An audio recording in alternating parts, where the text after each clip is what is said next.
La Universidad Autónoma Indígena de México, en nombre de la rectora María Guadalupe Ibarra Ceseña, les da la más cordial bienvenida a la primera videoconferencia magistral de la unidad virtual denominada Familia Recompuesta. La unidad virtual, con la intención de fortalecer la calidad educativa del programa educativo de Derecho en modalidad virtual, organiza este tipo de eventos que contribuyen en enriquecer el conocimiento en esta área a través de la invitación de expertos que desean compartir su experiencia práctica y conocimientos.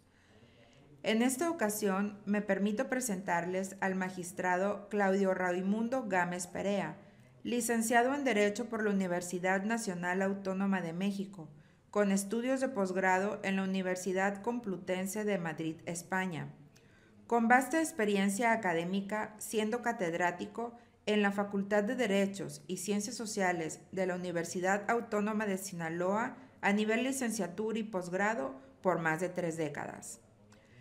Ha sido conferencista magistral y expositor en diversos congresos internacionales sobre derecho familiar y participante en más de 2 centenares de eventos nacionales sobre la materia. Es coautor de un código familiar y de un código procesal familiar para el estado de Sinaloa, siendo creador de la Sala Familiar en el Supremo Tribunal de Justicia. Cuenta con colaboraciones en Aiquitas, revista cuatrimestral del Poder Judicial del Estado de Sinaloa. Ingresó al servicio público en 1975, iniciando su carrera judicial como secretario de juzgado, ascendiendo a juez de primera instancia mixto y de ramo civil. Actualmente se desempeña como magistrado 11º propietario, presidente de la Cuarta Sala Familiar del Supremo Tribunal de Justicia del Estado. Bienvenido sea, magistrado. Bien, muchas gracias. Buenas noches a todas y a todos, alumnos, alumnas, profesores, profesoras, personal administrativo. Muchas gracias por esta cálida recepción.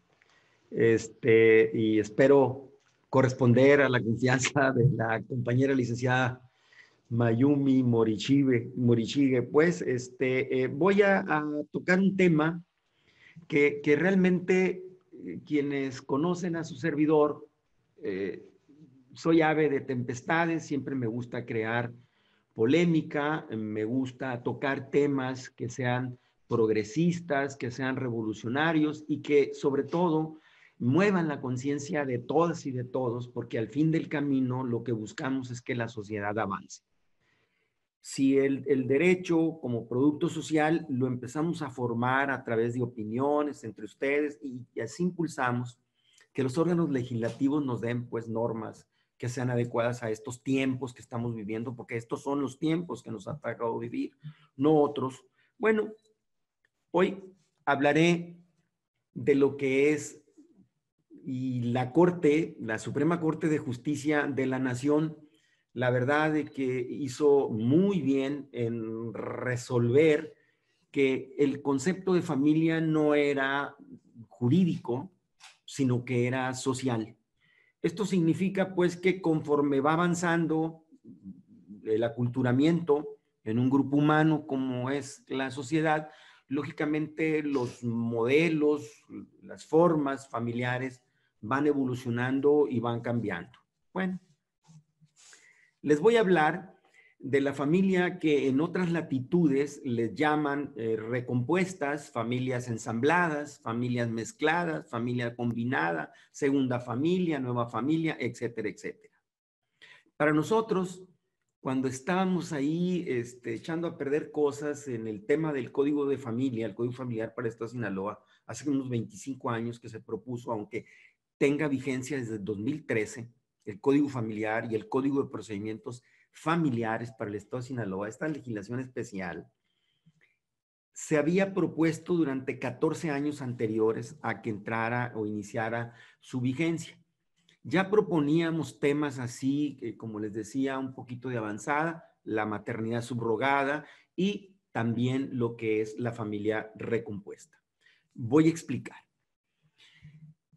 Con posterioridad a cuando sucede un divorcio, cuando hay rompimiento de un concubinato o de una unión de hecho entre una pareja, lo que produce es que se van a generar nuevas uniones en las cuales uno o los dos componentes de la nueva pareja ya tienen hijos de uniones anteriores. Y así da lugar a que empiecen estos grupos familiares a convivir los niños y las niñas de distintos matrimonios o convivencias, porque hay que decirlo, si acabo de señalar que hay diversas formas de conformación de la familia, pues tengo que hablar no solamente de las cuestiones que están establecidas en razón del matrimonio, sino concubinales, de hecho, etcétera, etcétera, inclusive hasta llegar, ¿verdad? No solamente las monoparentales, coparentales, sino inclusive hasta las del mismo sexo, porque estos son, lo dije ahorita, los tiempos que nos toca vivir y no otros. Muy bien.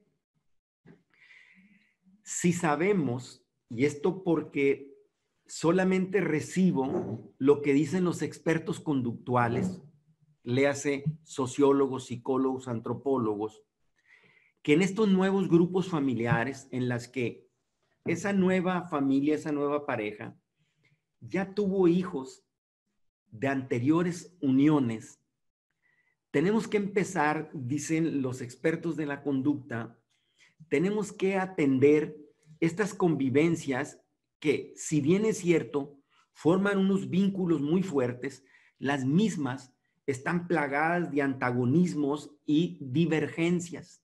¿Por qué? Porque es lógico suponer que si venían siendo socializados en lugares diferentes, lo lógico es pensar que cuando mudas a otros espacios, tienes que dar un espacio, un tiempo para ese acomodamiento y que por supuesto es indispensable para que las cosas marchen en mejor forma. Nosotros, en unas críticas así muy gruesas que le hace su servidor a las normas en el país, es reprobar el silencio escandaloso que tienen las legislaciones para empezar a regular cuáles son los derechos y cuáles son las obligaciones de estos nuevos grupos familiares en los que, les insisto, dicen los expertos sociales que de alguna manera se van a encontrar hogares, ¿verdad?, que están compuestos por el padre o la madre guardadores que se quedaron con la custodia, por ejemplo, en un divorcio o en un rompimiento de una sociedad o un vínculo de hecho que se tenía o concubinal. Hay un hogar ahí donde hay un padre o madre guardador que se queda con los hijos o las hijas en custodia. Luego hay otros hogares en donde convive la nueva pareja con los hijos que ya llevó, ¿verdad?, la persona que tuvo otra unión previa. Y luego tenemos otros hogares donde no solamente hay hijos de uniones anteriores, sino también los hijos que en común crean la nueva pareja, es decir, la familia ensamblada, la familia recompuesta o la nueva familia o la familia mezclada. Todos estos expertos coincidieron en que la ley, los legisladores, deberían de crear normas, es decir, reglas obligatorias para que se estableciera con carácter sustituta, suplente, auxiliar, complementaria, la actividad que tuvieran los nuevos padres en relación a los hijos que habían tenido esta pareja con diferentes uniones. Lo voy a decir de alguna manera. Nosotros estábamos un poquito preocupados porque no se decían estos deberes y cuáles eran los derechos que se tenían que establecer al interior del lugar donde están conviviendo grupos que desde luego vienen con pensamientos, con ideas, con formas de actuación distintas entre sí, y lo que debe preocuparse es que se tenga que regular por la ley estas situaciones. Explico. El Juan y la María tuvieron un matrimonio. En ese matrimonio tienen 2 hijos. La María se queda como con la custodia, es decir, no es que el Juan haya perdido la patria potestad, sino que el cónyuge guardador va a ser la María. La María se lleva a esas 2 niñas, ya se divorció y por consecuencia ya tiene el derecho de contraer un nuevo matrimonio o de reunirse en un concubinato o de una unión de hecho, ¿verdad?, con otro varón. Bien.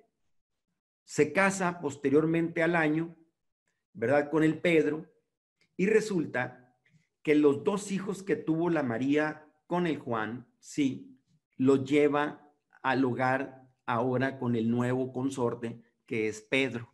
Muy bien. Pero resulta que Pedro también tuvo una hija en una relación previa a la que está teniendo matrimonial con la María ahora. Entonces, en ese grupo van a convivir 5 gentes, los 2 hijos de la María que tuvo con el Juan y el hijo, ¿verdad?, del nuevo consorte de la María, el Pedro, que tuvo con otra persona, con Petra. Muy bien. Aquí, por ejemplo, para hacer una explicación menos así compleja, nosotros tendríamos que hablar lo que se dice coloquialmente. Ustedes han escuchado los títulos de las películas, los tuyos, los míos y los nuestros.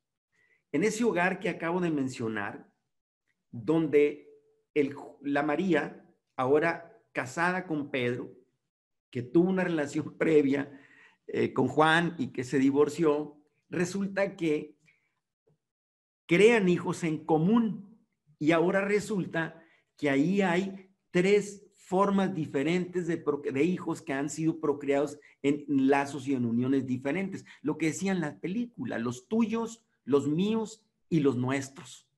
O como dicen en el campo, tus hijos y mis hijos se están peleando con nuestros hijos.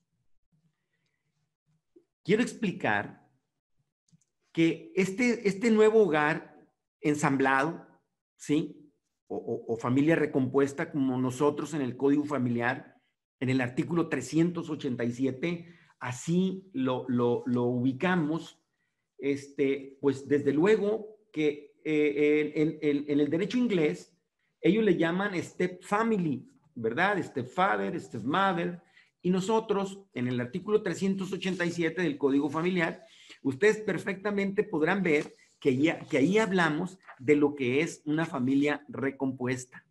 Para efecto de poner orden, para efecto de que esta familia ensamblada o recompuesta, sepan todos y cada uno de ellos cuáles son, ¿verdad?, los acomodos que se tienen que dar. Es decir, ya dije, sobre todo que ahora todos ustedes, las abogadas y los abogados y los estudiantes del derecho, habrán de coincidir conmigo que por la facilidad con la que se da el divorcio hoy día, porque el divorcio basta que lo pida uno solo de los consortes para que el juez lo conceda.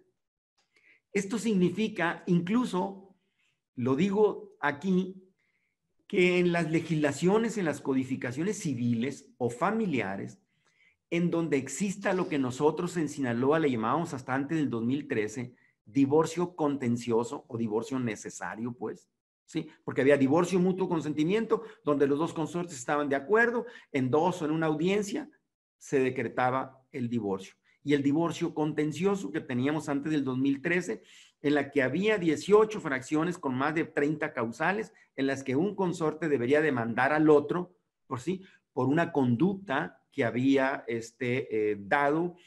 vulnerado, había incumplido una de las obligaciones que la ley daba entre los consortes en relación a los hijos o respecto a las cuestiones patrimoniales. Muy bien.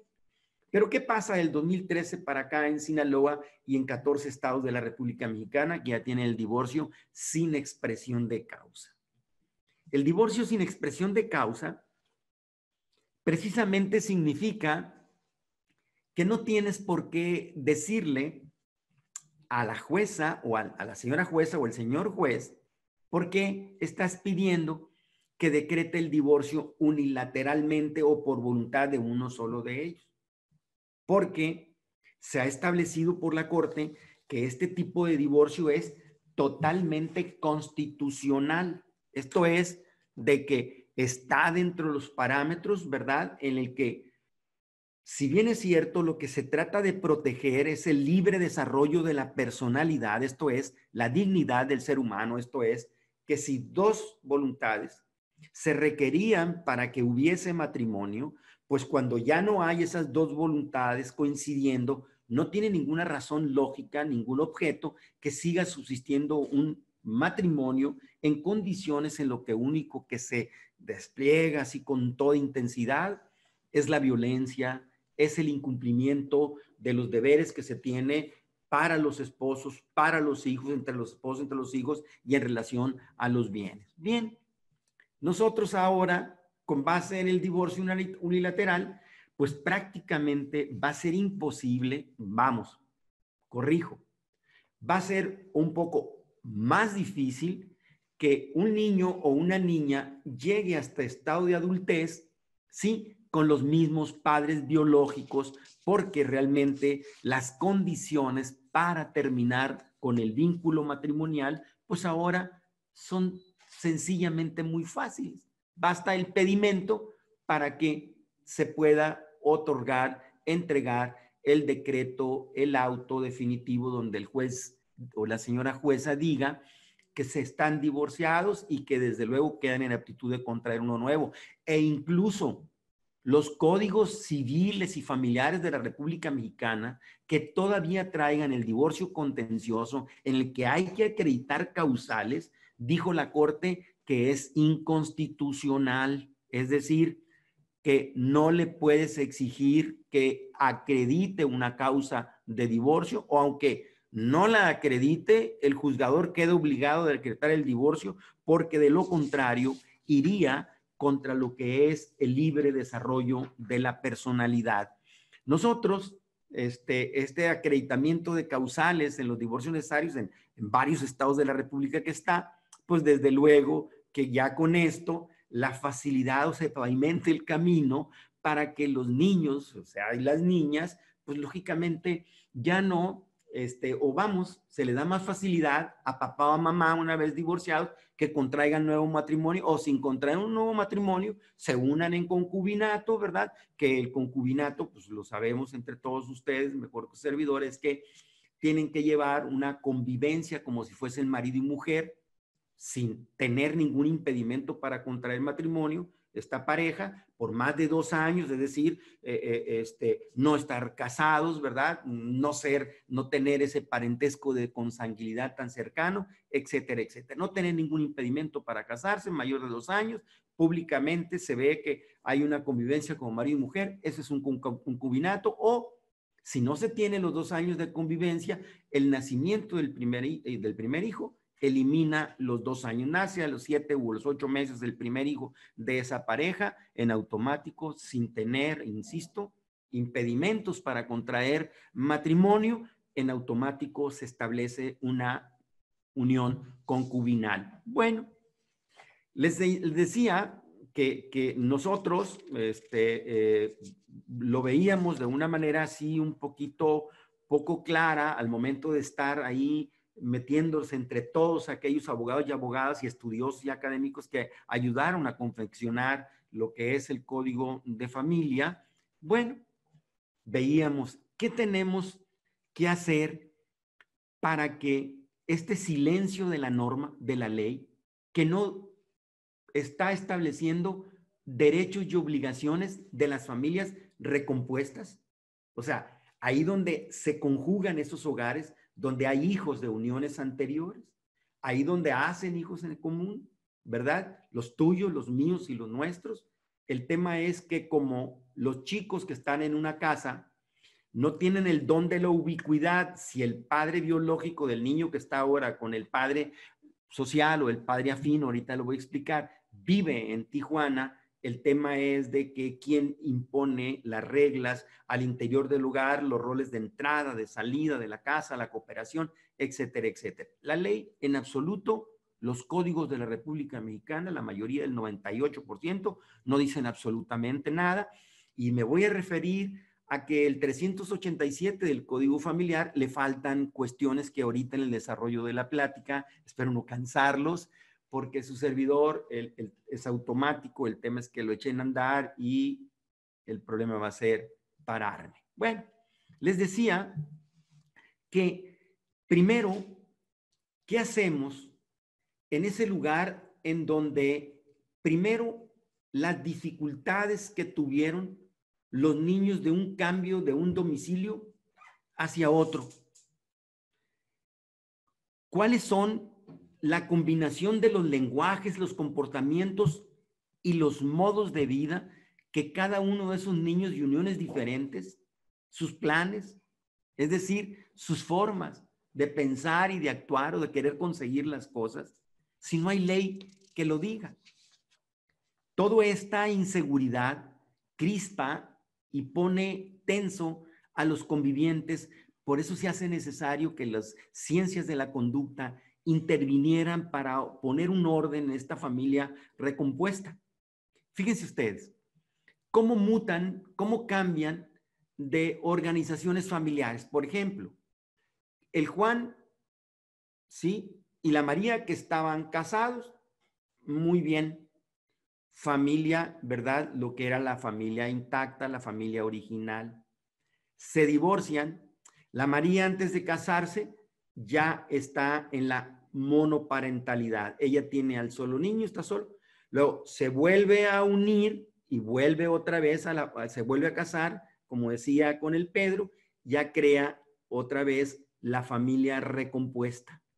Estas mutaciones familiares, la ley tendría que darle seguimiento para ir y poner orden en cada uno de estas etapas, de estos estadios del desarrollo de estos núcleos familiares. Por ejemplo, lo voy a decir antes de que se me olvide, y lo digo por esta única vez, que los términos padrastro, madrastra, no lo voy a señalar y quisiera que mi audiencia jamás lo repitiera. Lo voy a explicar. Estos términos, y ustedes los van a ver en el diccionario de la Real Academia de la Lengua Española, patraster, latín, mal padre, madrastra, todo lo que enoja, todo lo que enfada y todo lo que dificulta. Pero ¿qué es ese mito de lo que es el padrastro y la madrastra? Las mismas películas, la literatura, las historias con sus leyendas, empezaron a crear personajes de tal manera llenos de crueldad, de exagerada violencia contra las personas, mezquindad, avaricia, etcétera, etcétera, lo que eran las madrastras.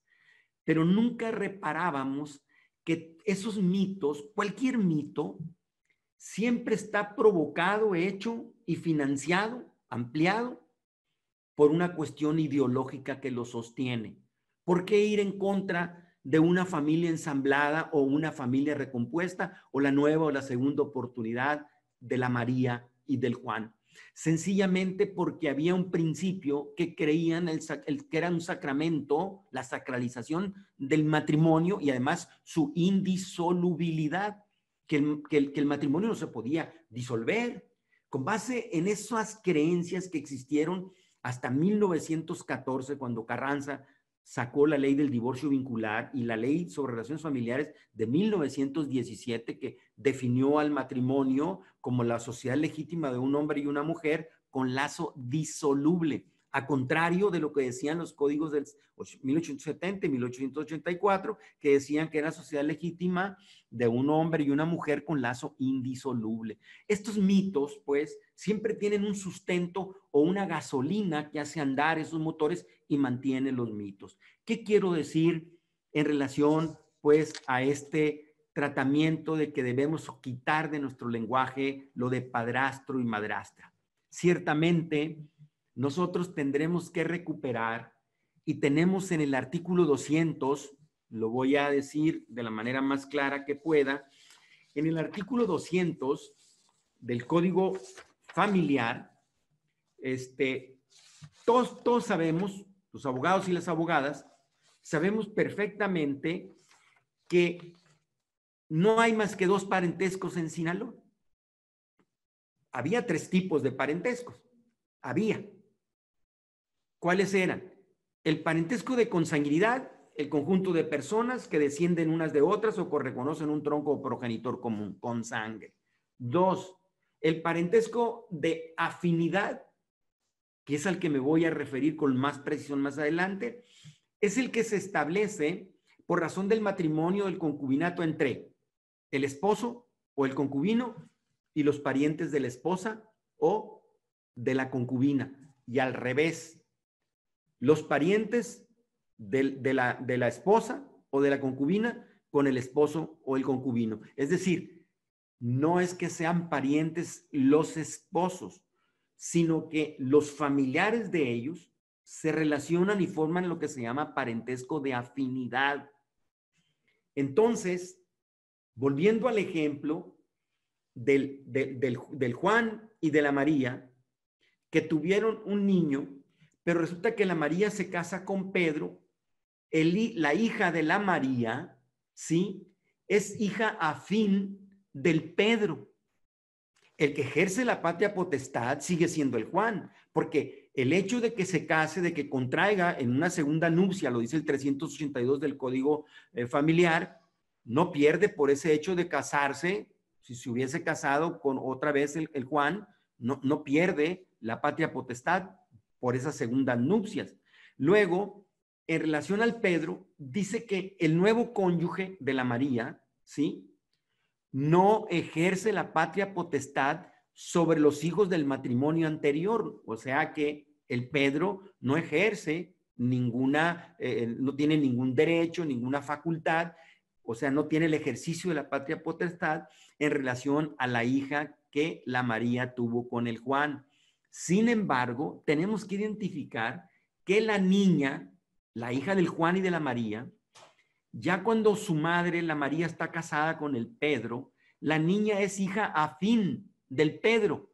Y de allá para acá, en la vuelta de esta carretera, el Pedro es padre afín de la hija de la María que tuvo con el Juan. Entonces, ¿por qué hablar de padrastro, hijastra? O sea, el lenguaje también es disminuyente, es ultrajante, con el lenguaje también hay violencia. Entonces lo que tenemos que empezar nosotros es a corregirnos, que dejemos aquellos mitos, porque incluso habría que empezar a buscar si realmente es cierto que en esos lugares donde la familia ensamblada funciona, habría que ver si ahí no hay afecto, si ahí no hay cuidado, si ahí no se sufre y se ríe con los hijos afines, o también se sabe de sus gustos, de sus inapetencias, se ríe y se llora junto con ellos.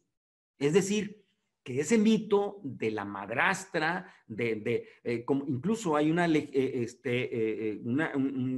adagio por allá, español muy viejo, que dice madrastra aún de azúcar amarga. ¿Por qué? Porque son mitos que han sido financiados, tolerados, auspiciados por esos otros puntos de vista ideológicos que quieren mantener una situación. Vamos pues a decir ya de aquí para adelante que nosotros no le diremos, ¿sí?, al Pedro que es padrastro de la hija que tuvo la María con el Juan. Diremos que si el artículo 200 del Código Familiar, y está en todos los códigos de la República Mexicana, el parentesco de afinidad se establece porque hay, por la razón del matrimonio, por razón del concubinato, entre un concubino y los parientes que tenga la concubina, un esposo y los parientes que tenga la esposa, a la inversa. La esposa con los parientes que tenga el esposo, es decir, son parientes afines. Entonces no hay por qué llamarles padrastros, madrastras, cuando realmente en técnica jurídica, con base en el artículo 200 de nuestro Código Familiar, tendríamos que estarle llamando que el Pedro es padre afín de la niña de la María y que la hija de la María, cuyo progenitor y padre y el ejercitor de la patria potestad es el Juan, pues desde luego es hija afín del Pedro. Entonces, si nosotros queremos ver, pues, en la ley, qué es lo que está pasando, fíjense qué curioso. Por ejemplo, en Estados Unidos, 1/3 de los habitantes de ese país, sí, tienen 2 matrimonios. Solo el 61% de los niños viven con sus padres biológicos. Luego, entonces, ¿por qué no empezamos nosotros a ver cómo organizar a esta nueva célula social que es la familia, cómo organizarla para efecto de que se empiece a hablar de cuáles son las historias y las aspiraciones de cada uno de los chicos que han sido concebidos de formas diferentes y que en gran mayoría, porque no solamente lo quiero decir aquí, desde el siglo XVII y XVIII, 1600, 1700, ya había matrimonios, ¿verdad? Digo, ya había estas familias ensambladas, pero las causas en aquellos tiempos era que el promedio de duración de la vida desde que se nacía era de 30 o de 35 años. Entonces, la muerte era una causa para que las y los niños que estaban del primer matrimonio se unieran y sobre todo tendríamos que pensar que dadas las condiciones patriarcales y machistas que existían en aquella época,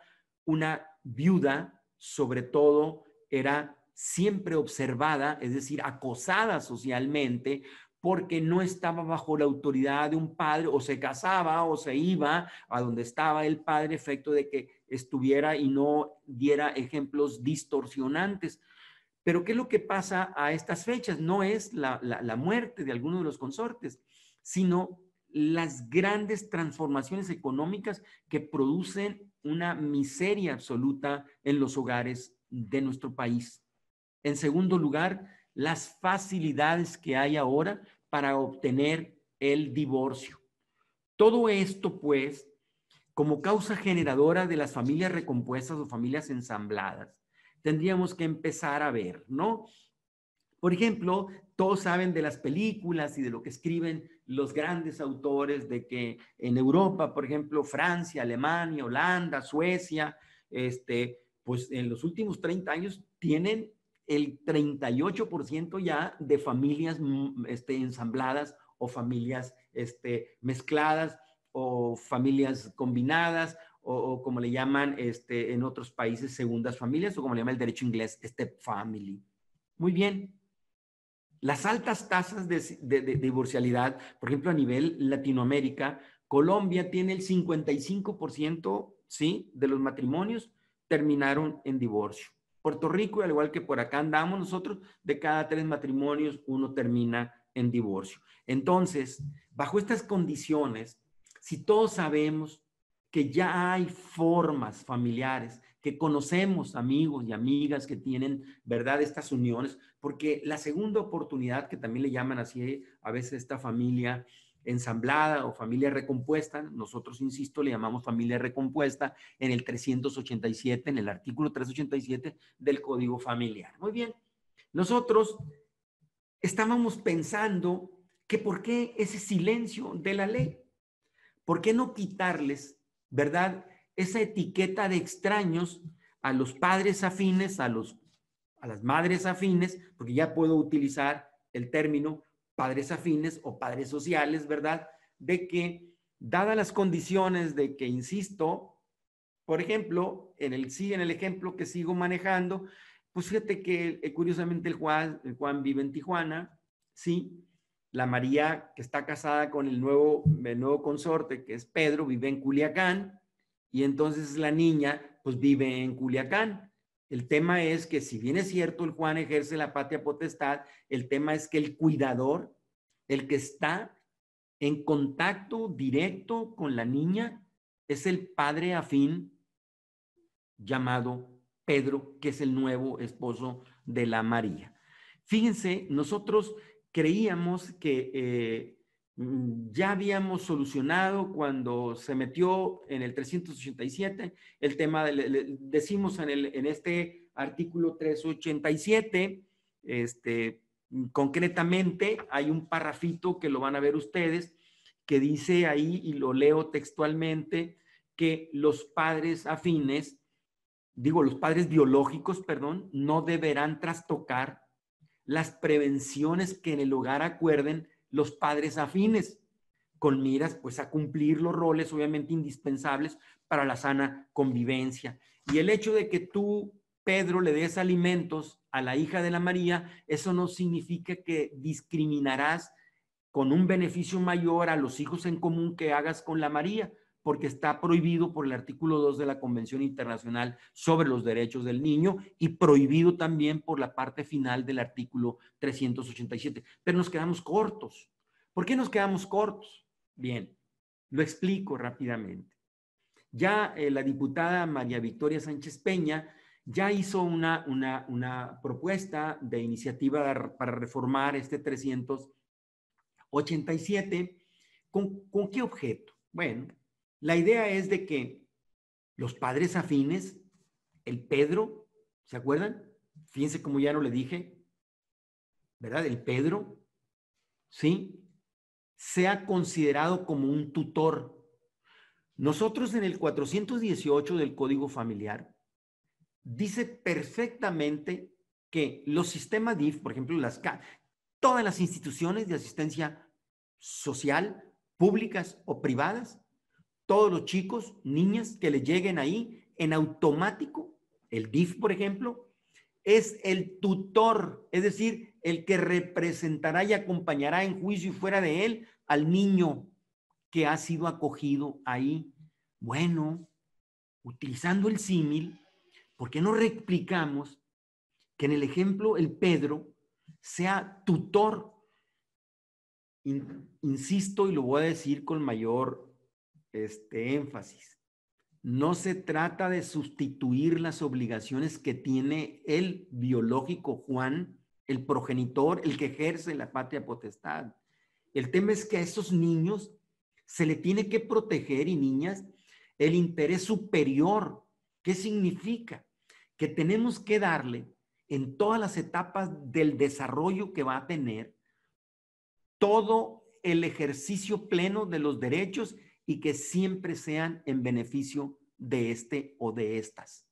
Esto significa, pues, que nosotros, por ejemplo, piensen ustedes, en el caso de que no está la María y el Juan está en Veracruz y el Pedro, y si hay una operación que requiera que no aplazamiento, no puede ser de urgencia, ¿quién otorga el consentimiento si no tiene la calidad de tutor como la tiene el DIF en términos del artículo 418? Esa es la propuesta, que sean declarados tutores los padres afines, insisto, subsidiariedad, es decir, complementariedad, es decir, auxilio, no sustitución de los deberes que tienen los padres biológicos en este Juan y la María en relación a la niña, por seguir con el ejemplo. Otra situación que vale la pena, y lo voy a decir, pues yo no sé si tenga tiempo para continuar, pero bueno, mientras no paren esto, y espero, a eso vengo, a escuchar polémica, a escuchar cuestionamientos para que, insisto, mejoremos y avancemos socialmente. Fíjense ustedes que en el artículo 311 del Código Familiar, me voy a ir un poquito al tema de la adopción. En la adopción es lógico suponer que una pareja o una persona sola, porque la regla general es nadie puede ser adoptado por más de una persona. Sin embargo, la excepción que era si es pareja casada, nosotros le metimos si es pareja concubinal, porque es papá y mamá, ¿sí? Sería la excepción, no, pues se ha convertido en regla general. Siempre celar a la pareja, y una viuda hay que casarla. O un soltero o soltera. No, la regla dice que nadie puede ser adoptado por más de una persona. Esa es la regla general. La otra es especial cuando es una pareja. Bueno, a lo que voy.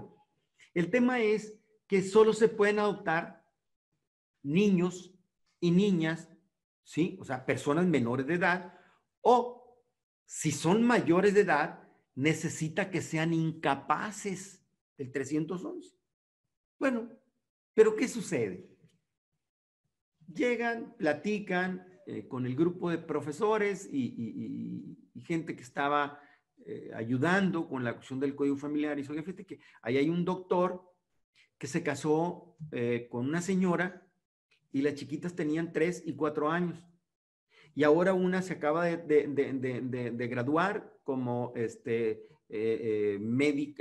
una especialidad en medicina cardióloga, y la otra está a punto de terminar licenciada en comunicaciones, algo así, en relaciones internacionales.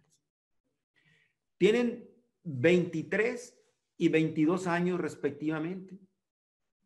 El amigo mío, el doctor, las quiere adoptar porque tiene conviviendo con ellas desde que tenían 3 y 4 años. O sea, él es padre afín, fíjense, desde hace casi 20 o 18, 19 años en relación a estas dos adultas que ya una de ellas es profesionista, que es médica, y la otra está a punto de terminar licenciada en Relaciones Internacionales. Pues no permite la ley la adopción. Oye, pues si es que han formado parte de una familia recompuesta, de una familia ensamblada. Entonces, ¿qué es lo que tenemos que hacer? Pues sencillamente se hace una petición al Congreso del Estado que se está discutiendo para que se reforme el artículo 311 y que podrán adoptarse personas mayores de edad cuando hayan estado formando parte de una familia recompuesta. Vamos, le han dicho padre al doctor, ¿sí? Toda la vida, porque bien dijera Miguel de Unamuno, él decía con una claridad, decía que nadie es propiamente hijo de quien lo engendra, se es de quien lo cuida, le da afecto, lo protege, lo socializa y lo lleva al lugar que le corresponde. O como dicen en Bachoco, padre no es el que engendra, sino el que mueve la cuna, el que está meciendo, el que está teniendo un contacto y una interactuación directa. Pues el caso del médico, de 3 y 4 años conviviendo, pues en un caso serían 20 años, 19 años, ustedes saben mejor que yo la cuestión de los números. Pues él quiere darle su apellido ya son mayores de edad, porque no permitir que aquellas niñas que hoy son todas unas adultas y una profesionista a punto de ser, tenga la posibilidad de accesar a todos los beneficios que da la adopción aquí en Sinaloa, porque la adopción en Sinaloa es una adopción plena. ¿Qué significa? Que es exactamente equiparado a un parentesco de consanguinidad. Hagan de cuenta que la adopción es como si hubiese habido una procreación biológica de esas dos niñas de las que les estoy hablando. Aquí no hay adopción simple en Sinaloa. Todo es adopción plena. En la adopción simple, ¿por qué se quitó de Sinaloa la adopción simple? Por una razón. En la adopción simple, rápido, solo formaba parte, ¿sí? El parentesco existía entre adoptantes y adoptado. O sea, que no tenía abuelos, no, nada más era restringido el parentesco en la adopción simple. Luego, en la adopción simple, ¿verdad? En cambio, era parentesco restringido. En la adopción plena es un parentesco de consanguinidad. Hagan de cuenta que lo procreó y ya tiene abuelos, tíos, etcétera, etcétera. En la adopción simple se levantaba un acta de adopción. En la adopción plena que tenemos en Sinaloa y en muchos estados de la República Mexicana, se levanta un acta de nacimiento. La adopción simple era revocable si había ingratitud, si se ponían de acuerdo los que consistieron en la adopción. No, la adopción plena es irrevocable. Todas estas cuestiones, ¿sí? Tendríamos que empezar a ver, oye, pues sería interesante que estas hijas del doctor, hijas afines, o el doctor con su calidad de padre afín durante 19 y 20 años, o los años que resulten, pues realmente lo que le falta es que solamente a través de la figura de la adopción se pudiera otorgar, ¿verdad?, que el nombre de estas dos profesionistas se cambiara. Lógicamente que yo estoy en contra, ¿verdad?, que cómo se forma el nombre aquí en Sinaloa, primero el apellido del varón. Pues eso es una vacilada. Los progenitores tienen que ponerse de acuerdo en el registro civil cuál es el apellido primero que debe ir, si es el de la madre o si es el del padre. Pues eso ya es una época rebasada completamente. Es un derecho que debe tener la madre y el padre ponerse de acuerdo. No, fíjate que no. Puras mujeres y va a desaparecer el apellido. Vamos a ponerle el apellido, o sea, el nombre propio y en primer lugar el apellido de la madre y luego el del padre. No, aquí no, es nombre propio, primer apellido del varón y luego el apellido de la mujer. Bueno, trato de explicar pues que con la familia recompuesta queremos llegar al extremo de que impacte en la cuestión de la adopción para que personas mayores de edad, sin que estén incapacitadas, claro, como requisito que formen parte de una familia recompuesta, pues puedan ser adoptadas como en el caso que les estoy ejemplificando.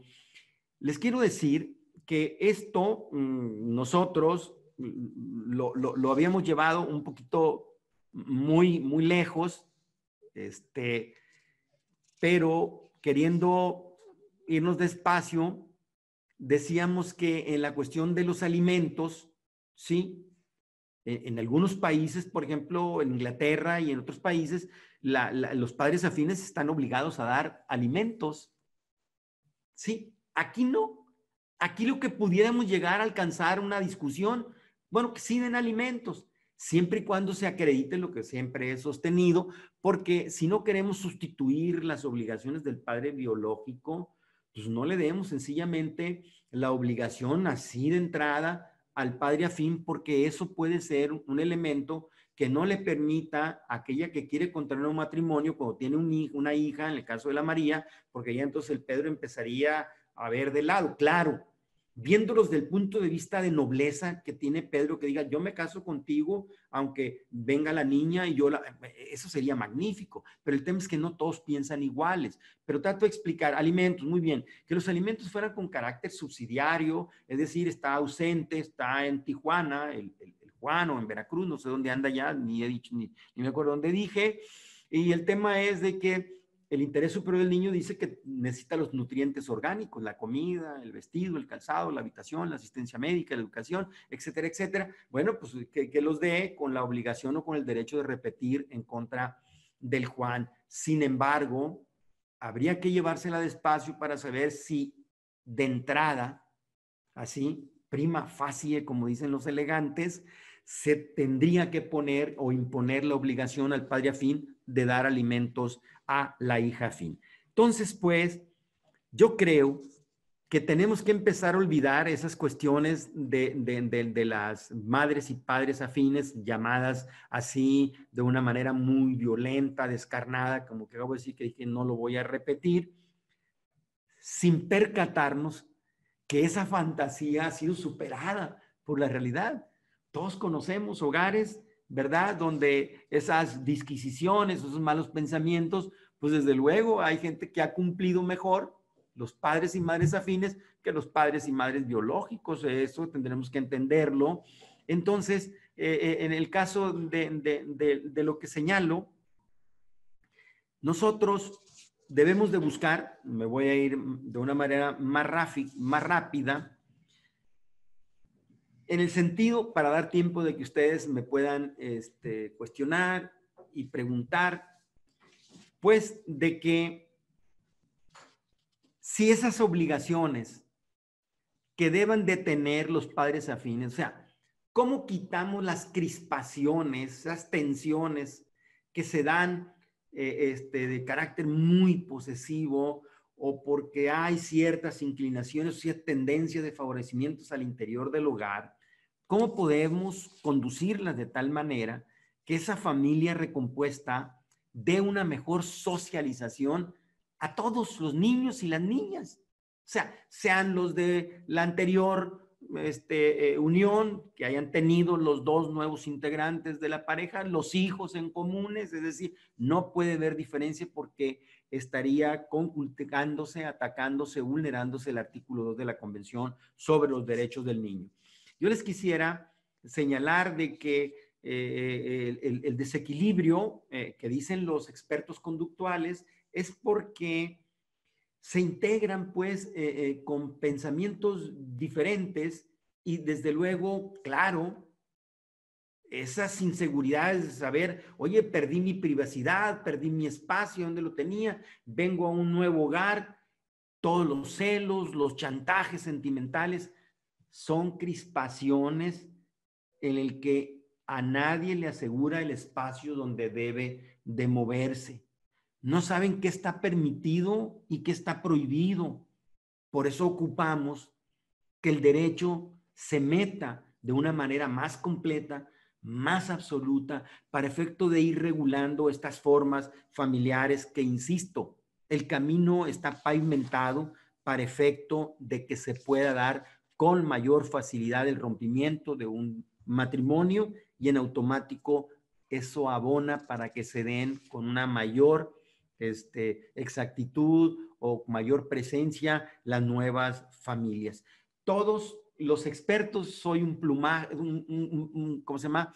Una grabadora con plumaje verde, soy un perico, repito lo que dicen los cientistas de la conducta, psicólogas, psicólogos, psiquiatras y antropólogos sostienen que una familia que se interviene oportunamente con herramientas que ellos tienen, para eso estudian, para saber el aspecto conductual, los abogados y las abogadas sabemos de derechos y obligaciones, traumas y emociones, pues lógicamente son de estos grupos, ¿verdad? Que les acabo de esta multidisciplina que les acabo de mencionar.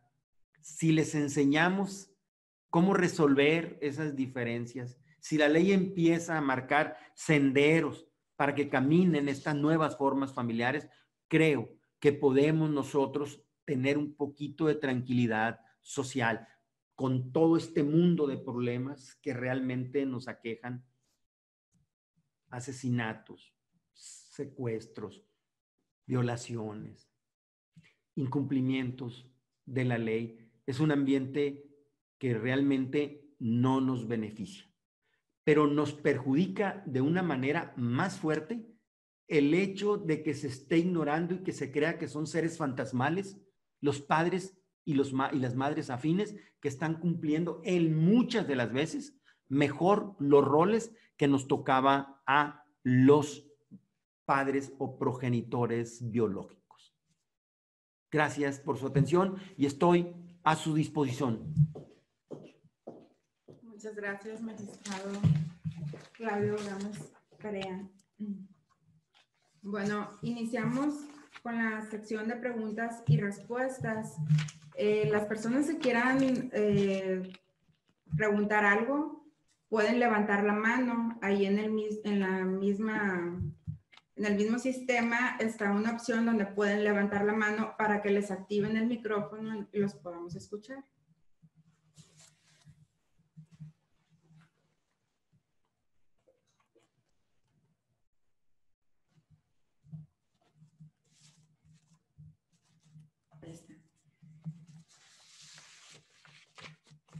No.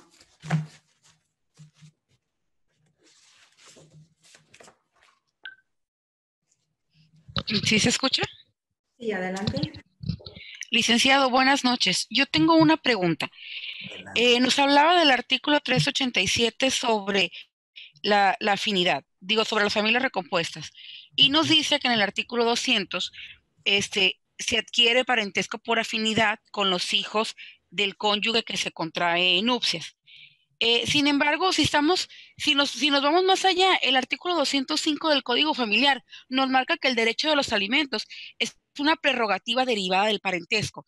¿No sería esta la manera de poder hacer a estos menores acreedores a derechos sobre el nuevo padre que adquirieron por afinidad? Mire, lo que trato, le voy a decir, el parentesco de afinidad resulta una maldición gitana. No tiene derecho a heredar y no tiene derecho a los alimentos. Si usted observa lo que me acaba de señalar en este artículo 200, dice que el derecho de alimentos es una prerrogativa del parentesco. Pero el tema es que el parentesco de afinidad no está receptado en todo el código y con claridad lo dice en la materia de alimentos. Si se fija bien, va a seguir yendo y empieza a decir los padres están obligados a darles alimentos a los hijos. No dice hijos afines, pero dice padres, se entiende que son consanguíneos, porque cuando fueron hechos los códigos, ¿sí? Se estaban refiriendo a la única fuente. Hay tres fuentes del derecho alimentario: el matrimonio, el concubinato y el parentesco de consanguinidad. Ya no puse como tercer parentesco el parentesco civil, porque era el que se formaba por la adopción simple, pero como en Sinaloa el parentesco, digo, la adopción es un parentesco de consanguinidad, en Sinaloa solo tenemos parentesco de consanguinidad y parentesco, sí, de afinidad. Entonces, el que se está refiriendo la norma es al parentesco de consanguinidad. ¿Sí me expliqué? Entonces, Sí. no puede hacerse una interpretación extensiva porque la norma no se está refiriendo que los hijos están obligados a dar alimentos a los padres, los padres a los hijos a los padres que están imposibilitados, que los hermanos y los más parientes dentro del cuarto, todo eso está reservado, está dirigido al parentesco de consanguinidad. ¿Y no sería esto un tema de materia de amparo? Porque Pues, te están negando el derecho a acceder a los derechos que estás obteniendo de un parentesco por afinidad. sí, por eso le explico. Que todo esto, ¿por qué no decirlo en la norma? ¿Sí me explico? ¿Por qué no aclararlo, verdad? Que el padre afín, ¿sí? Está obligado a dar alimentos al hijo afín. O decir, donde dice, por ejemplo, que los padres están obligados, ¿sí? A darles alimentos a los hijos, ¿sí?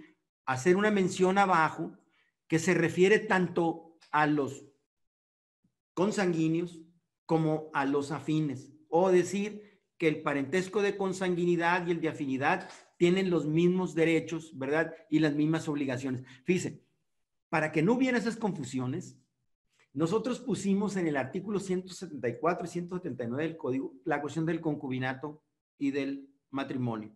Es que a través del juicio de amparo podemos ir a decir que por qué la concubina, porque sería discriminatorio con base en el primero constitucional, lo que se está tratando de señalar, de que dice que todas las personas tenemos derecho a gozar de las garantías que otorga la Constitución y los tratados internacionales. Muy bien. Luego abajo, queda prohibido la discriminación, digo, ¿verdad? La negación, suspensión de los derechos y libertades fundamentales, en este caso, por razón de estado civil, por razón de nacionalidad, etcétera, etcétera. Lo que le trato de explicar es de que para evitar esas situaciones, nosotros pusimos con una claridad meridiana: los derechos y obligaciones que surgen del concubinato son iguales a las del matrimonio y no se presta a interpretaciones. Mire, ahí le va. ¿Por qué cree que en el tema, para que vea que hay cosas que se pueden constitucionalizar, pero hay que ver si están recuperadas en normas internacionales? Mire, todos sabemos que, por ejemplo, si el Juan y el Pedro se quieren casar aquí en Sinaloa, le dice que no el oficial de registro civil, vía amparo, el juez va a ordenar que lo casen. ¿Estamos de acuerdo? ¿Por qué? Porque es discriminación, ¿verdad? De que parejas, matrimonios igualitarios, matrimonios del mismo sexo, se les impida contra el matrimonio, resuelto además ya por jurisprudencia definida por la Corte. ¿Por qué le digo esto? Bueno, el tema que nosotros queremos establecer es de que mientras no haya esa claridad en la ley, entonces Peña Nieto, ¿qué fue lo que propuso Peña Nieto? Reforma el artículo 4 y dijo: el matrimonio es un derecho que tienen todas las personas, ¿verdad?, mayores de edad con capacidad jurídica plena. Y buenas noches. Ya no calificó si es heterosexual, ya lo constitucionalizó. Pero hay veces que constitucionalizando las cosas tendremos que ver si son convencionales, es decir, sí, habría que ver si la Convención Americana sobre los Derechos Humanos, habría que ver si los otros tratados internacionales que suscribe México están acordes con lo que van a hacer. Por eso dicen ahora, es que con esas reformas constitucionales que vamos a hacer, el arraigo, por ejemplo, está en el artículo 16 constitucional, pero está prohibido por la Convención Americana sobre Derechos Humanos. Entonces, es constitucional, pero es inconvencional. Abajo. Sí, sí, es a lo que voy. Que todos los códigos están permeados, ¿sí?, por lo que es el parentesco de consanguinidad. Y el parentesco de afinidad es una maldición gitana. Ni da derecho a heredar, ni da derecho de alimentos. ¿Okay? Muchas gracias. Muchas gracias. No, buenísima. Esta otra pregunta. Gracias. ¿Perdón? Le van a preguntar. Ah, ok. Buenas noches. Soy Isabel. Perdón. Adelante. Adelante. Ok. Mi pregunta es, ¿hasta dónde va a llegar el derecho del padre afín? Porque están proponiendo que se le va a dar un derecho, pero en dado caso de que ese matrimonio fracase nuevamente, le está dando derecho al padre afín que pueda quitarle la patria y custodia de los hijos afines. Eso es otra muy buena pregunta. Si lo legitimamos como tutor, déjame ver si le entendí, si el padre afín puede demandar al biológico por la pérdida de la patria potestad, es lo que me preguntó, porque me distraje, No. perdóneme. No, por Perdóneme, ejemplo, adelante. en dado caso de que la relación de la nueva pareja no funcione, de Pedro y de María, Muy bien. le da derecho a Pedro a quitarle los hijos a María, que son hijos afines. En dado caso de que se haga la reforma, que le estás dando derecho como padre.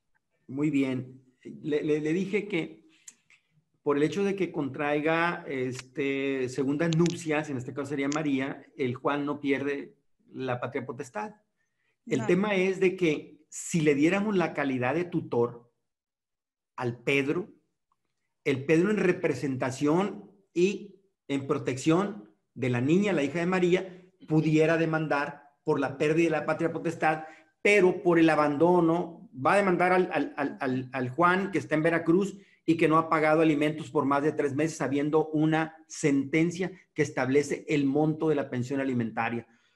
Si fuera tutor y no quisiera hacerlo, la María, porque a veces son cuestiones de que cuando hay intereses encontrados, intereses opuestos, la María no quiere, se le nombra un tutor especial. Entonces, si le damos lo que estamos pidiendo, que como lo dice el 418, así como el sistema DIF y todas las instituciones de asistencia social son tutores de los niños acogidos, así le deberíamos hacer una parte del 418, ponerlo para que los padres afines, en este caso, el caso de Pedro, pudiera perfectamente actuar como un tutor, un tutor, protector. Entonces, estaría legitimado, el juez o la señora jueza lo tendría que legitimar para efecto de decir, vengo a demandar, ¿verdad? Inclusive antes que los abuelos, porque a lo mejor tampoco los abuelos, los papás de María quieren demandar por la amistad que tuvieron con el Juan, pues ¿sabes qué? Lo puede hacer el Pedro. Pero ahorita, como están las cosas, no tiene legitimación. Entonces, nada más le daría el derecho de quitarle el derecho a Juan porque no está cumpliendo como corresponde con los alimentos de los niños. Sí, nada o a más la María. Sería hasta ahí, o a la María, cualquiera de los María, dos. así es. Y en dado caso de que muera María y que Pedro se quiera quedar con los niños, ¿podría? No, porque le insisto, acuérdese bien que la patria potestad se ejerce por ambos padres. Y hay un problema ahí que dicen que en caso de separación, en el caso de divorcios, la mujer hasta los 12 años tiene el derecho de quedarse, lo cual yo siempre he juzgado que es totalmente contrario a lo que decía nuestra compañera ahorita. Pues es tan hermoso el derecho constitucional, el amparo, de que, pero es que la custodia no puede estar sexuada. Un varón puede cumplir perfectamente con esas gestiones para proteger a la niña o al niño. Entonces, ¿por qué le digo esto? Bueno, el caso es de que pensemos, el Juan se le tiene que demandar por alguna causa por la pérdida de patria potestad, igual a la María. Pero, por ejemplo, se muere el Juan o se muere la María, el tema es que hay otros ¿sí? Parientes, ahí le va. Se llaman parientes consanguíneos en línea recta en segundo grado, en línea ascendente. Usted lo sabe mejor que yo. O sea, abuelos, bisabuelos, ¿sí me explico? Entonces, a falta de los padres, están los abuelos en ambas líneas. Maternos y paternos. Muy bien, en ambas líneas, maternos y paternos, como usted bien lo dice. Entonces, el Pedro no tiene esas posibilidades porque antes hay prioridades, ¿verdad? Hay preferencias en la norma para efecto de quién va quedándose con la custodia de los hijos, ¿ok? Porque nada más sería tutor para ciertas cosas legales, nada más. Perfecto. Pero no lo faculta para hacer otro tipo de trámites. No, sí, el tutor va a ir en protección del niño, pero él no puede para sí. Él, por ejemplo, va a proteger y va a quitarle la patria potestad al Juan y la María, pero hay otros ejercitores, o sea, que lo van a sustituir a los padres. O sea, en defecto de los padres, hablo de los biológicos, para aclarar los biológicos, el Juan y la María, están, usted lo dijo ahorita, están los abuelos en ambas líneas. O lo discuten los abuelos de los papás de la María, o lo discuten los papás del Juan. Pero el Pedro no tiene ese acceso a la patria potestad. Es solamente tutor o protector, como un tutor especial. Los sistemas DIF, la Procuraduría de Protección de los Derechos de Niñas, Niñas, Adolescentes, es lo que hace. Pero no es para sí. Es acompaña, protege al niño, protege sus bienes, pero hasta ahí. Pero él no va a decir el Pedro, oye, pues yo quiero que me toque la patria potestad. Una de las cosas que también está incluida en la propuesta de iniciativa de María Victoria Sánchez Peña es de que, fíjese qué interesante, si fue de tal afecto la continuación de ese tratamiento entre los padres, madres afines y los hijos afines, que después de disuelto el matrimonio, ¿sí?, puedan tener derecho a comunicación los hijos afines o las hijas afines con los padres y madres afines. Esa posibilidad, como es el caso de los biológicos, pues. ¿Sí me explico? O sea, los esposos dejan de ser esposos cuando se divorcian, pero no dejan de ser padres. ¿Sí me explico? Se divorciaron. Perdón. Adelante. No, sí, lo escucho. Perfecto. Entonces, mi respuesta sería ahí negativa. Pedro no puede para sí obtener la patria potestad porque encima de él, de los dos progenitores, o sea, los padres, los biológicos, están, como usted bien lo dijo, ¿verdad?, quienes ejercen la patria potestad en la línea recta ascendente del primer grado, como son los abuelos paternos y maternos. ¿De acuerdo? De acuerdo. Muchas gracias. Buenas noches. No, con todo gusto. Buenas noches. Gracias. Pregunta Ivy Daisy Ramírez Guerrero. Dice, y en la cuestión de servicios médicos, ¿habría manera de regular que el padre afín pueda otorgar este beneficio cuando los padres biológicos no cuenten con la posibilidad de otorgarlos? Muy bien. O sea, es lo que les decía, fíjate, por eso vale la pena. Es la primera vez que yo estoy en un evento de estos, es más, los dinosaurios, pues no sé ni cómo volábamos, ¿no? La verdad que es realmente impresionante lo que estoy siendo parte y la verdad que bueno que no he muerto antes porque me alcanzó el progreso. Tiene usted mucha razón, fíjese. Decía que aquí en el escrito que hice, digo que es la sociedad, los grupos académicos, profesoras, profesores de derecho académico, los que tienen que decir hasta dónde llegamos para complementar, ¿sí?, la ausencia de una manera transitoria o definitiva de lo que no hacen los biológicos. ¿Tiene usted razón? Oye, pero si ocupa... Bueno, es que los alimentos debe comprender, usted me pregunta que si tiene derecho a servicios médicos. Si le damos la obligación al Pedro, a los afines, ¿sí?, de darle alimentos, debe recordar que dentro de los alimentos hay pequeñas parcelas que son elementos, o sea, ¿cómo se llaman? Satisfactores, por ejemplo, los nutrientes orgánicos, la comida, la habitación, el calzado, la asistencia médica, las medicinas, la educación. Pues ahí va comprendido, si le imponemos la obligación de dar alimentos, indudablemente que ahí está el derecho a recibir la atención médica que usted me está preguntando, no solamente servicios médicos, sino medicina, porque es parte del derecho de los alimentos. No sé si le respondí. Si quiere, si me permite leer el 206, se lo digo, dice, los alimentos comprenden la comida, el vestido, la habitación, el sano esparcimiento, la asistencia médica y hospitalaria en caso de enfermedad, además de los gastos necesarios para la educación del alimentista, para proponer hacer un oficio, arte o profesión, etcétera, etcétera.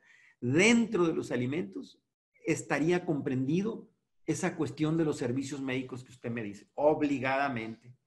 Incluso en el Seguro Social o en el ISSSTE sería una buena discusión ahorita que la compañera que sabe Amparo ahorita me dijo, y es correcto, discutiríamos. No querían antes poner a las concubinas, no eran puras casadas. Si era el estado de gracia, era lo que resolvía toda la problemática, era la única forma, porque creen que los códigos han avanzado. Antes solo se permitía que la pareja, a la excepción a la regla de la adopción, fuera nada más pareja casada. ¿Qué quieren con los casados? Es que hay papá y mamá. Bueno, los concubinos también son papá y mamá. Pues vamos a dárselos, o sea, sin discriminar. Entonces, qué emocionante sería que llegáramos a una discusión entre todas y todos, ¿sí? Hasta saber cómo llegar al máximo de las obligaciones. Obviamente, si algún derecho tiene la patria potestad, que tiene poquísimos, yo no los veo, ¿sí? Para efecto de que al padre afín se le impusiera el derecho, la obligación, perdón, de pagar alimentos. Pero déjeme decirle, en la cuestión de los alimentos, ¿sí? ¿Cuál sería la ventaja para el Pedro? Decirle, Pedro, es que espérate, si tú diste alimentos a tu hija afín, resulta que cuando tú caigas en desgracia, los alimentos tienen una regla que se llama de la reciprocidad. El derecho romano decía, doy para que des, hago para que hagas. Dice el 209, la obligación de dar alimentos es recíproca. El que los da tiene a su vez el derecho de recibirlos. O sea, Pedro, no, que eso no sirva de obstáculo para que te cases con María, ¿sí? Porque a lo mejor a futuro, ¿quién te asegura que vas a estar? Pues le vas a poder demandar alimentos a la hija de la María. O sea, estas son las cosas que les dije de inicio que tenemos que discutir entre todos para mejorar el derecho y que de una vez por todas digamos que ahí están presentes y que no son fantasmas los padres y las madres afines. Muchas gracias.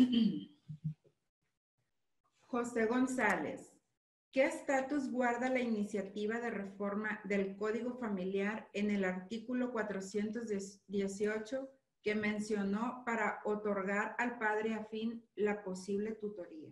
Muy bien, con mucho gusto. Fue presentada por ahí por junio del año pasado, pero parece ser, pues, de que tendríamos que tener estos diálogos, estas pláticas, porque son figuras novedosas. Ustedes busquen los códigos civiles y familiares del país y díganme cuáles tienen la familia recompuesta. Pues no. Entonces es un tema que ellos, es como el caso de la maternidad subrogada. Le preguntaron a unas ternuritas, a unas diputadas, oye, la maternidad, no, pues hay que quitarla. Oye, pero si no saben ni de qué se trata. No saben ni de qué se trata. Entonces, ese es el tema, que a veces se desconoce el tema por más argumentación, por más exposición de motivos amplios, con contenido jurídico y social, y todavía nutrido por la multidisciplina que les digo, los sociólogos, psiquiatras, los antropólogos y sobre todo esta gente que tiene también participación en el trabajo social, se les da todo, pero no, pues padres, ¿cómo no? Pues que el matrimonio, ¿sí? Trato de explicar lo que usted me pregunta, ¿sí? ¿Cuál es el avance? Va a decir, pero ¿sabe una cosa? Es que nosotros no tenemos que ver la cuestión del tiempo. El Código Familiar lo estuvimos presentando 14 años al Congreso del Estado. 14 años el Código Familiar. ¿Sí? Hasta el 15º año fue aprobado, que fue el 2013. O sea, esto es cuestión de que esté en el ánimo de todas y de todos reconocer que hay figuras familiares que ya dijo la Corte, hombre, no nada más las que están por la cuestión del matrimonio. Pero vamos, se vuelve a casar y fíjense qué curioso, y se lo digo aquí clarito a usted, compañero, que me pregunta eso. Fíjense, para efectos del primer matrimonio, está clarito en la ley todos los derechos y todas las obligaciones.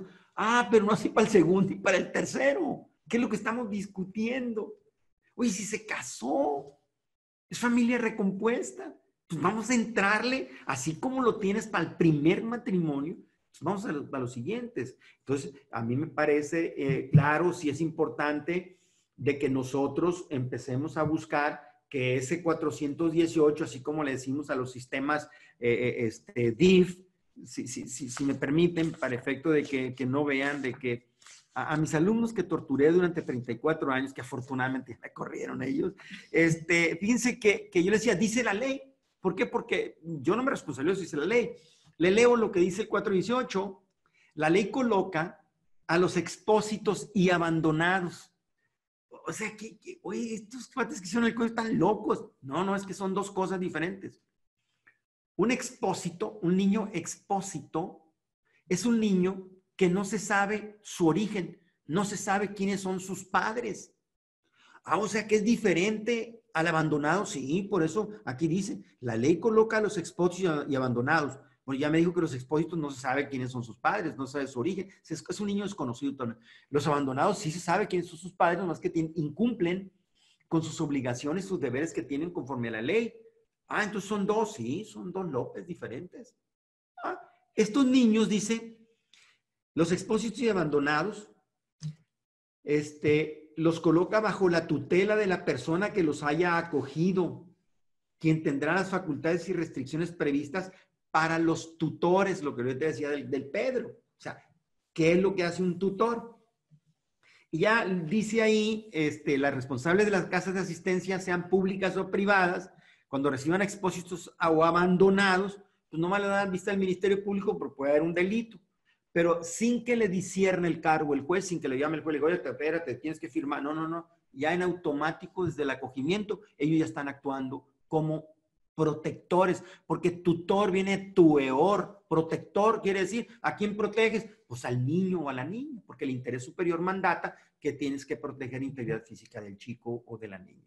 Me parece muy interesante esta cuestión de lo del tiempo, pero pues el tema es de que ya está el camión andando y más tarde, más temprano van a tener que recuperar que si a las casas de asistencia social que no han tenido contacto, qué pasa con el Pedro que sufre, llora, sabe cuál es lo que amanece con el dolor o sin el dolor, con la risa, con la alegría, la niña, la hija de María, o sea, eso. Si eso no es una cuestión de carácter afectivo, pues entonces doblemos la página, hablemos mejor de fútbol. Muchas gracias. Teresa Carvajal, en el caso del tema de la familia recompuesta, cuando el varón reconoce a los hijos afines, ¿aplican el derecho de alimentos? Cuando dice, cuando el varón reconoce a los hijos, bueno, quiero explicarle lo siguiente. El reconocimiento, le doy un principio, solo puede reconocerse lo que se ha procreado. Bueno, lo aclaro. Yo no puedo reconocer al hijo de mi hermano porque sería un fraude contra el estado familiar o el estado civil y la filiación. No sé si me expliqué. El Pedro no puede reconocer, ¿verdad? No puede reconocer porque ya hay un reconocimiento hecho con la cuestión del Juan y de la María. No sé si me expliqué. Pero un afín que quiera ir a reconocer estaría en contra de una norma porque, le explico, en el artículo 261, por ejemplo, si me permite, para ver esto, me traje el código con unas letrotas así para que no tuviera ningún problema. Mire, dice, el reconocimiento de un hijo, o sea, es el que se ha procreado, o sin que se haya procreado, voy a meter un problema aquí, no sé si tenga tiempo. ¿Sí puedo? Adelante. Sí, miren, Lo voy a decir rapidísimamente. El problema de la filiación, filius, hijo, de quién es hijo, o sea, la filiación significa que tiene dos líneas, ¿sí? En relación al padre, ¿sí? Y en relación a la madre. O sea, la paternidad y la maternidad. Bueno, está bien. Pero el tema que tenemos que ver era que antes la filiación se establecía por un dato biológico. Sí. ¿Qué decía el artículo 361 del Código Civil? Decía, la filiación de los hijos nacidos fuera de matrimonio, o sea, los hijos de matrimonio no tienen problema, llega la casada, dice, este es el acta de matrimonio, y aunque tenga 30 años en Estados Unidos, el marido, todos los plebes que tenga son hijos del que está en Estados Unidos, porque el matrimonio es una institución de buena fe. El tema está en relación a los hijos que nacen fuera de matrimonio. Decía la ley, no, pues fíjate que solamente en relación a la madre, por el hecho de la maternidad y el parto, era un dato biológico. Y en relación al padre, por una sentencia que declare la paternidad o por el reconocimiento voluntario que haga del niño o de la niña. Bueno, quiero explicar algo que vale la pena. Ahora con las nuevas, pues es que voy a tardarme mucho, pero ya nada más les prometo que es más, me callo con esto. Miren, tenemos que entender que 40 años para acá, el desarrollo de las ciencias biológicas, concretamente la genética y la biotecnología, produce cuestiones. Muy bien. Maternidad subrogada, por ejemplo. No, voy a hablar de reproducción asistida o fertilización artificial, o sea, técnicas médicas, biológicas para procrear. Muy bien. Inseminación artificial. Ok. La inseminación artificial consiste que en el cuerpo, en el útero de la mujer, le van a colocar el espermatozoide. A ver, espérame. ¿Es del esposo? No, es que el esposo es infértil. El esposo de la señora. Entonces, ¿cómo le van a hacer? El vecino. Ah, perfecto. A ver, vecino, ven. Fíjate que sí. Y le ponen el semen del vecino.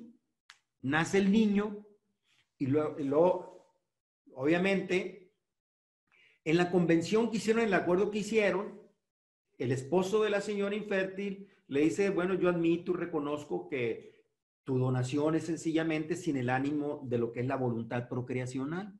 O sea, no hay ánimos de quererte convertir en hijo de lo que van a hacer de lo de mi esposa. Solo es una donación de gametos masculinos, en este caso el espermatozoide, porque el doctor me dijo, no, oigan, en la norma no ponga así, licenciado. No es el óvulo, es el ovocito.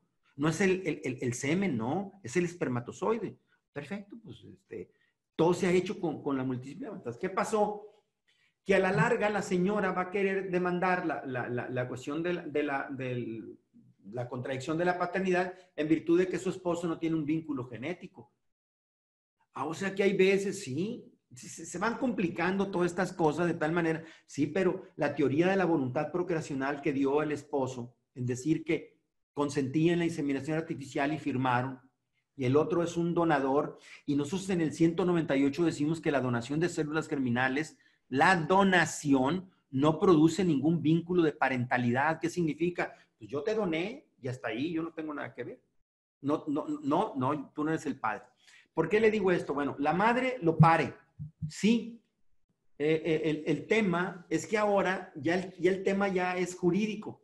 Miren, resulta que a la madre le hicieron una fertilización in vitro, otra manera de reproducción asistida. Allá al laboratorio fusionaron el óvulo y el espermatozoide y el ovocito en una caja de Petrix. Luego el embrioncito, ¿sí? Se lo trasladaron a una señora que nada tenía que ver, ni el varón de acá, ni tampoco se lo pusieron a la señora. La señora a los 9 meses se lo entrega, ¿sí? A los que son dueños o los que tenían dueños, los dueños o los que de cuyas personas eran el ovocito y el espermatozoide. Entonces, si supusiéramos lo que decía la norma todavía, que por el hecho del alumbramiento, o sea, el parto, el vientre, sigue la filiación. Es madre quien lo pare. No, ahora ya no. Ahora el problema ya no es biológico, es un problema jurídico. Entonces, lo que trato aquí de explicar es de que cómo pudiéramos nosotros empezar a hacer coincidir todas estas cosas para efecto de que hiciéramos una buena ley, así como lo está haciendo esta universidad, que tengamos una posibilidad de que sin que ustedes estén aquí por cuestiones de traslado, sus camiones, etcétera, etcétera, alimenten a este anciano profesor y nos den la oportunidad, pues, de ir mejorando todas estas cosas. Esto es muy importante porque hay temas que, desde luego, vale la pena. Entonces, quien puede reconocer es el padre. Un padre afín no puede reconocer porque no es su hijo. No sé si me expliqué. Habla de biológico. ¿Sí? Aquí otra vez la compañera, es que no dice, aquí dice que el reconocimiento de un hijo nacido, ¿sí? No dice afín, ¿no? Pero es obvio, es biológico, porque tenemos que verlo, la hermenéutica nos dice que hay que verlo integralmente todos los artículos. Dice el 261, ahí le va. El reconocimiento de un hijo nacido, dice de un hijo nacido fuera de matrimonio, puede hacerse de las formas siguientes. Primero, en la partida de nacimiento, cuando van al registro por primera vez. No, en Sinaloa, ahí te alcanzo, el varón, no fue. Bueno, le dice, oye, ¿sabes qué? Que no fuiste y ya y hay un acta de nacimiento. Ah, en un acta de reconocimiento, que es un acta especial, se lleva y va después el varón.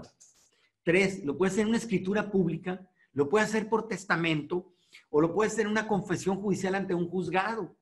Pero insisto, solo se reconoce lo que se ha procreado biológicamente o cuando se ha consentido una reproducción asistida, y desde luego también ahí hay parentalidad, ahí es un hijo, porque en el caso del varón que le prestó el vecino, el papá, sí, dice, oye, pero entonces en el caso que, pero es que ahí hubo una inseminación artificial consentida, hay una voluntad procreacional, aunque no hay un vínculo genético, fíjense, lo digo el 198, me callo, dice, también se da parentesco por consanguinidad entre el hijo producto de reproducción asistida entre el hombre y la mujer, ¿verdad? O solo esta y quienes hayan procurado el nacimiento. El caso que le digo es que tú le dijiste al vecino que iban a utilizar el espermatozoide, pero la voluntad procreativa era tuya, no del vecino. Ahí hay parentesco de consanguinidad con base en el 198 parte inicial, ¿ok? Entonces no puede reconocer, no debe reconocer porque sería un delito contra la filiación o el estado familiar. Ellos dicen en la norma penal el estado civil. No, hombre, tiene que ser estado familiar. Pues el estado familiar, estado civil, decía la relación que tiene con la familia, ¿no? Es estado familiar. Pero bueno, vamos, esos son otros cantares. A sus órdenes. Muchas gracias. Alelí Díaz, ¿podemos hacerlo? Alelí Díaz Hernández.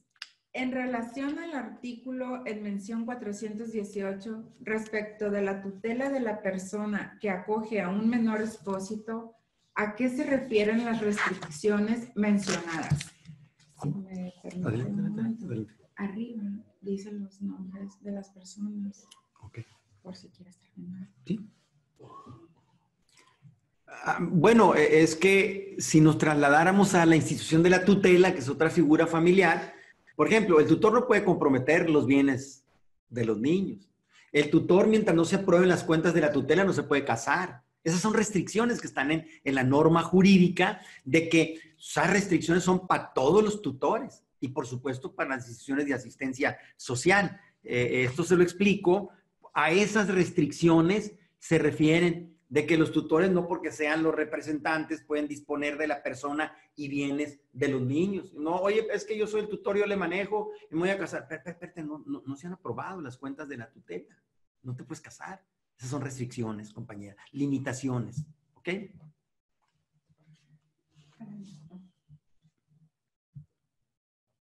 ¿Qué apoyo, también pregunta Leli, qué apoyo se tiene por parte de las autoridades o protección de la ley a las personas que acogen a un menor expósito sin que se les sea retirado? Ahí termina. Sin que les sea retirado.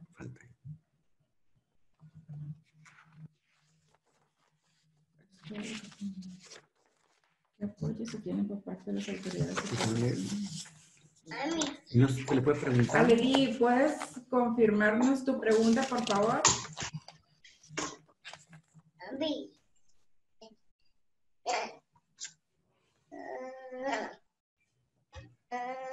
Aleli, te estamos escuchando. Buenas noches, sí, mi pregunta va encaminada a las personas que no tienen parentesco por afinidad. Más que nada a personas, en este caso, que por alguna razón les fue entregado o puesto a disposición un menor. Muy bien. Y que por alguna razón acuden a la autoridad, mencionan la parte de que se les entregó un menor y viendo la parte de la tutela legítima, pues refiere que son tutores como tal de una persona expuesta. ¿Qué beneficios o qué tanta auge pudiera tener este artículo ante esas personas para que el menor expósito no les sea retirado? Sí, lo voy a decir. Lo voy a decir con mucho gusto. Es que el tema se llama acogimiento, pues, o sea, cuando una persona, se han fijado que por cuestiones en el caso de amistades muy cercanas se vienen quedando con los niños o las niñas durante mucho tiempo, ¿no? En el caso del 418, si usted observa bien, abre con una regla general, ¿verdad? Donde dice que si fuera un expósito o un abandonado, pero el tema es que es de confianza, es de un sobrino, es un sobrino o algo, no es ni abandonado, no es ni expósito. ¿Y qué derechos va a tener? Bueno, el derecho que tiene es que a futuro, ¿verdad?, tenga la posibilidad como acogedora, que le nombren como tutor especial y pueda estar legitimada para demandar pérdida, suspensión de patria potestad. Porque lo que está diciendo aquí, cuando abre el 418, dice que la ley coloca a los expósitos y abandonados bajo la tutela de quien lo acogió. Habría que preguntar, ¿el niño que me dejaron? No, pues mi sobrino, no es expósito porque sé que es mi sobrino. No es abandonado, sino aquí de ayuda extra o lo de crianza, como se dice. Bueno, son derechos totalmente que pueden darle una posibilidad de una tutoría especial, pero hasta ahí para demandar a quienes tengan, ¿verdad? Si es una persona que es abandonada, pues sabe quiénes son sus padres, pues hay que ir en contra de los padres. Muy bien. ¿Le parece que terminamos con la pregunta de Mario Rivera? Demanda. Muy bien. Adelante, Mario.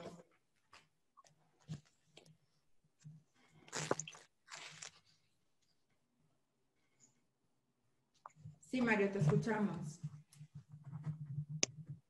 Sí, buenas noches. Adelante. Está silenciado el micrófono.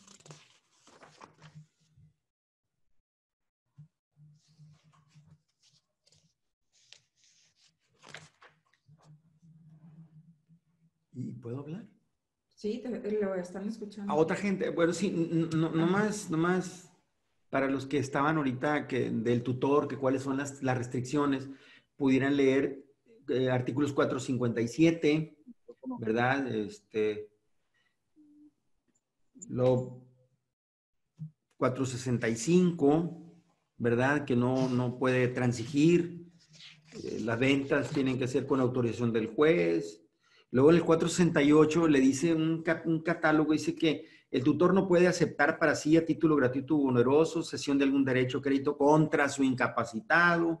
Luego dar en arrendamiento bienes del incapacitado, proceder a la venta.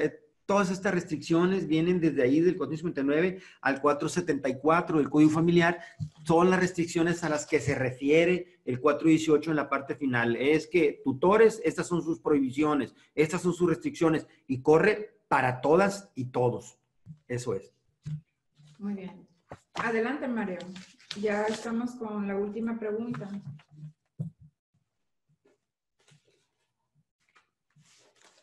Se arrepintió. No, es que está en silencio el micrófono. Mario, si gustas, no le muevas al micro, aquí te lo van a mover. Ya, adelante. Ok, buenas noches.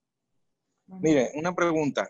Adelante. En el caso de una pareja que no concretaron el matrimonio, pero tuvieron un hijo, y la madre de este hijo no informó al padre, sino hasta después de 20 años.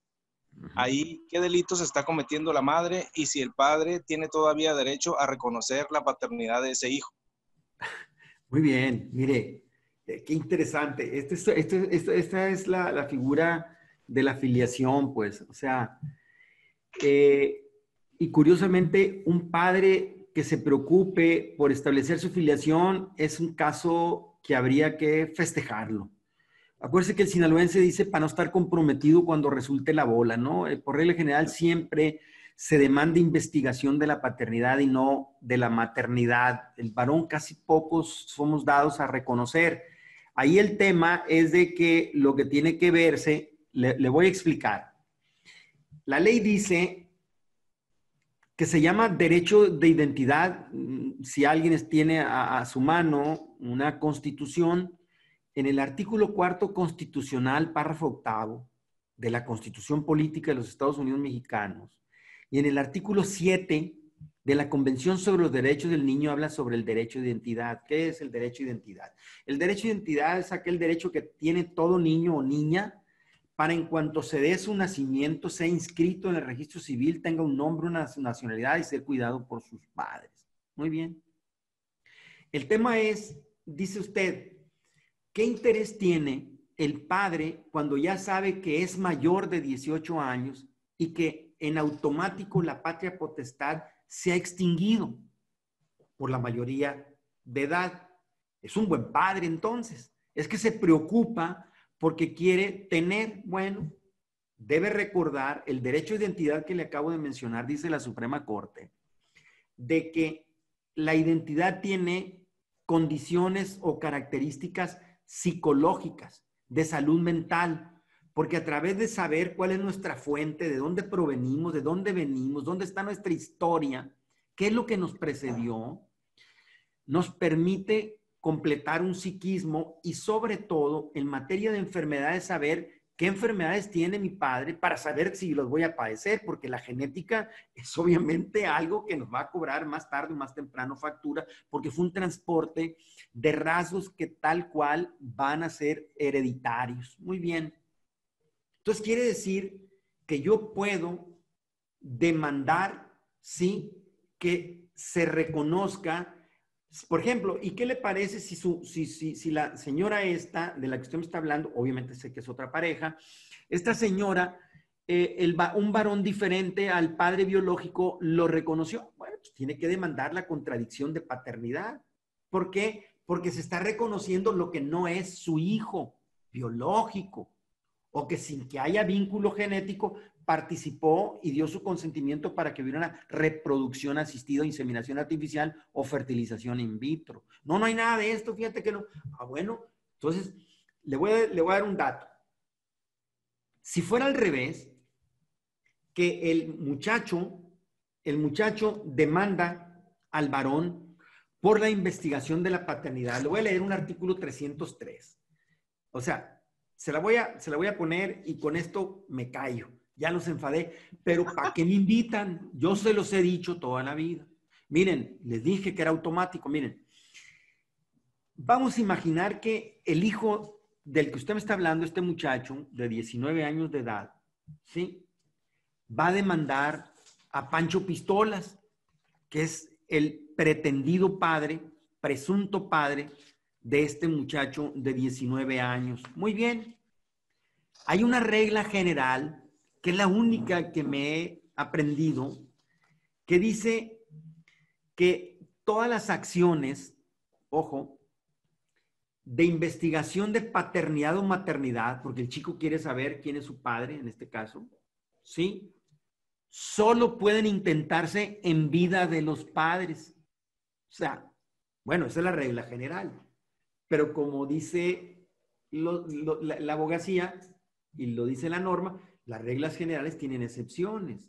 Bueno, dice que si los padres ya hubiesen fallecido, pero el chico era menor de 18 años, menor de edad, este muchacho va a tener 4 años más de su mayoría de edad, o sea, hasta los 22, así lo dice el 303, hasta los 22, y a efecto de que no le prescriba, no se pierda, no perezca su derecho a saber quién es su padre, hasta los 22 años tiene derecho a demandar la investigación de la paternidad.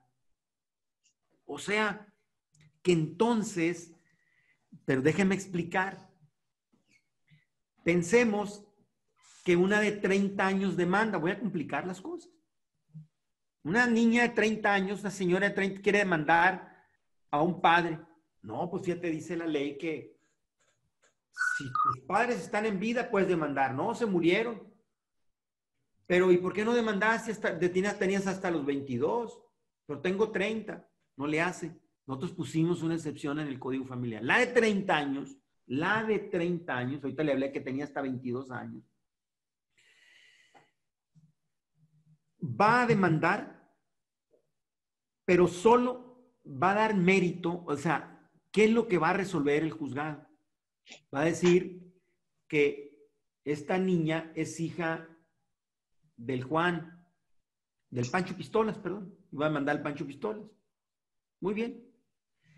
Sin embargo, el Código Familiar se quedó rezagado y dijo, no tiene ningún derecho a lo que establece el artículo 308, ni alimentos, ni herencia, es decir, solo para que conozca su identidad, su vínculo, su fuente de vida y lo que es, de dónde procede.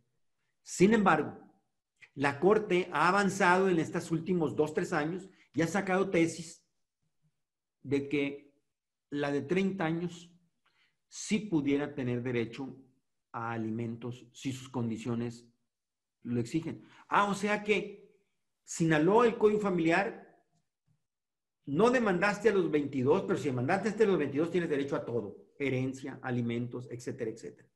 Demandaste después de los 22, no tienes derecho más que a saber tu derecho de identidad, de dónde vienes, para efecto de enfermedades, para efecto de saber cuál exactamente. Sin embargo, la Corte en tesis aisladas, 2 de ellas ha dicho que sí hay casos, ¿verdad?, en los que sí pudiera tener acceso a los alimentos. Entonces, vea todas las cuestiones de lo que es la investigación de la filiación, en este caso de la paternidad. Entonces, pero es que el Pancho Pistolas, porque es un hombre bueno, noble, quiere demandar, pues puede demandar. Puede demandar. El tema es que establecida la filiación, ojo, le pueden demandar, le pueden condenar al pago de alimentos retroactivos al nacimiento, no a la presentación de la demanda de investigación de la filiación en relación a este muchacho de 19 años. Y una vez hecho, entonces quedas obligado a pagar alimentos con carácter retroactivo hasta el nacimiento de ese muchacho de 19 años. Ojo. Muchas gracias.